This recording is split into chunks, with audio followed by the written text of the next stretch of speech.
A day in my life as a small content creator nga college student. Tara, sasamahan niyo po kami pumunta sa Jensen sa Tuna Festival nila mga panggais. Naglaag kami dari with boyfriend ko. O diba, laaga naman ni Bisan Kapoy, charot.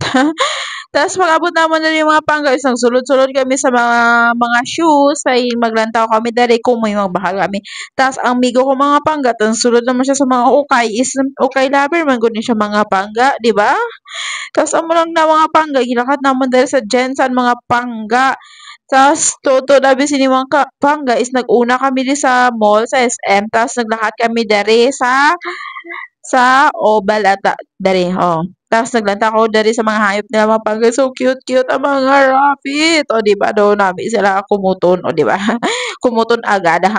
Tapos nagbahal kami dari merinda mga pangga. Sang uyab ko kay ginagutom na daw kami. Tas gabi na ni mga pangga. O, di ba?